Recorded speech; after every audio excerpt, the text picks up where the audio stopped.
Today we will discuss about the concept of power. What is power? Power is the capacity of a person, team, or organization to influence others. Power and dependence. How person A and B are dependent on each other and how person A's power influences person B's goal. Power refers to a capacity that A is able to influence the behavior of B such that B does something he or she would not otherwise do. Power is the potential ability to influence behavior, to change the course of events, to overcome resistance, and to get people to do the things that they would not otherwise do. There are different sources of power and contingencies of power. Sources of powers are categorized into formal power and personal power, where formal power are legitimate, reward and coercive, whereas personal powers are expert and referent power. Contingencies of power are substitutionability, centrality, discretion and visibility. Now, what is centrality?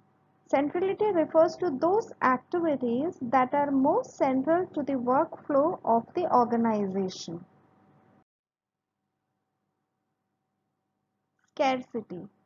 The power of scarcity, when the resources are scarce, there will be a struggle in different departments for acquiring these resources, and because of which scarcity of power arises. Power will become apparent when the resources are scarce. When there is abundance, scarcity will not be the factor to judge the power. Uncertainty. Uncertainty about future events can play havoc with the plans of different departments. Uncertainty may also relate to reduction in supply of resources, fall in demand of companies' product, change in the government policies, etc. The manager who are able to cope with such uncertainty and who can gain from such uncertainty can acquire power. Substitutionability. What is substitutionability? The more valuable a person is to the organization, the greater power he holds. There are some people whose contributions are so much that they become indispensable. So now we can understand that the essence of power lies in having control over the behavior of others. A manager's power may be measured in terms of his ability to give rewards, promise rewards, threaten to withdraw current rewards, and threaten punishment and also punish. Now these powers are used differently by different managers and perceived differently by different person. Like sources of power used by leaders are different. Power of the position and power of the person.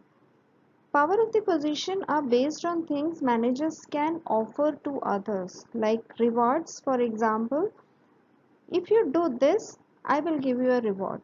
Coercion, if you don't do this, I will punish you. Legitimacy, because I am the boss, you must do as I ask. Similarly, power of the person is based on how managers are viewed by others. Expertise, as a source of special knowledge and information, like the example of a doctor. Reference power, as a person with whom others like to identify. Let us understand these powers now in a better way. Legitimate. Legitimate are because of positions or role. Reward powers are ability to give reward. Coercive are because of ability to punishment. Expert power having superior knowledge. And referent power are perceived as caring. We will discuss it one by one. Legitimate power. Legitimate power represents the power a person perceives as a result of his position in the formal hierarchy of the organization. Reward power. Reward power is it basically depends upon the extent to which one has control over the rewards that are valued by others. The greater the perceived value of such reward, greater will be the power. People comply with the wishes or directives of others because doing so produces positive benefits, and these rewards can be extrinsic in nature with tangible values, or these can be subjective and intrinsic rewards such as recognition and praise. Coercive power. What is coercive power? Coercive is the ability to influence with punishment. This type of power reflects the extent to which a manager can deny desired rewards or administer punishment to control other people.